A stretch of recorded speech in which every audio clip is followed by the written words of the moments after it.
What if I told you the person pulling the strings in Squid Game has been right in front of Gi-hun all along? Season 3 isn't just about survival. It's about betrayal, blood, and family. Gi-hun thought he could take the game down. He thought he could save the ones he loved. But when the next game begins, he's faced with the most impossible choice of his life. It starts with a phone call. A voice he hasn't heard in years says only 3 words: "She's in charge." Gi-hun thinks it's a mistake until he sees her, his own daughter, standing where the frontman once stood. While Gi-hun was fighting to survive in Season 1, she was being groomed by the very people who run the game. They promised her power, they promised her safety, but they also promised her that one day she'd face her father inside the arena. Games in Season 3 are unlike anything we've seen before.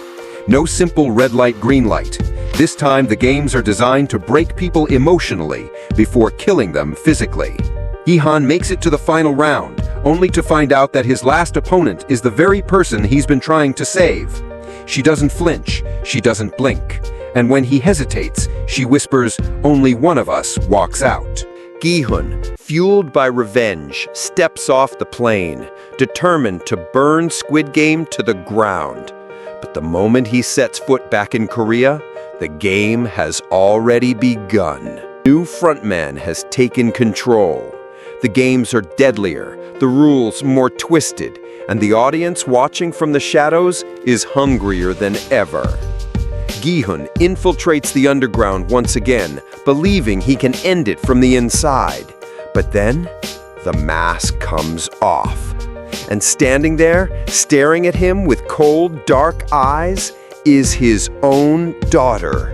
Not the little girl he once knew, but a mastermind who's been groomed to lead. The truth hits like a knife to the chest.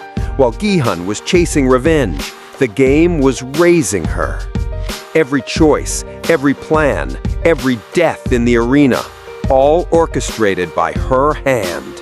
We see her rise through flashbacks, a young girl taken after her father's disappearance, shaped by the VIPs, trained to think like a predator, her heart hardened by the very games that once broke her family. And now, she's the one pulling the strings. The new season's games are unlike anything we've seen before. Burning glass bridges over oceans of fire, a deadly marionette game where every wrong move tangles you in razor wire, and a final showdown where only blood can buy freedom. Gi-hun tries to reach her, tries to remind her of who she was, but every word bounces off the steel walls she's built inside. "You left me," she tells him. "The game never did." And as the final challenge begins, it's not just life or death, it's father against daughter, love against survival. The season ends in chaos, the arena collapsing, players fleeing, and in the smoke, her mask hits the ground. But when Gi-hun looks up, she's gone. The game ends, but the real question is, did Gi-hun survive? Or did he let his daughter win?